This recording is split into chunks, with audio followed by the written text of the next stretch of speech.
Hello sis, opo. Sis, ito na yung iyong pang Santa Cruzan, of course.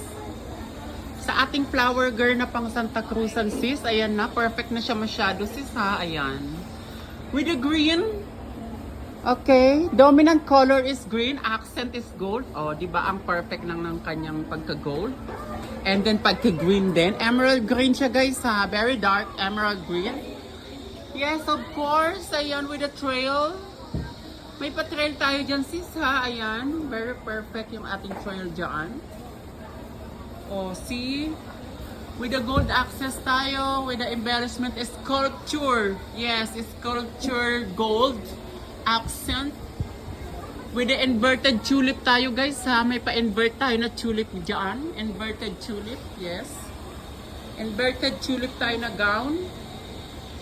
Ang perfect nito guys. With the petticoat of course, for kids to ha, for kids. Detali siya.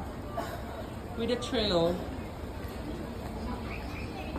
Ayan. Ang liit ng bata. Kaya hindi siya kasya dun sa ano. Ang ganda sis. Ayan. Perfect na yan sis ha. Okay na siya. Okay na to.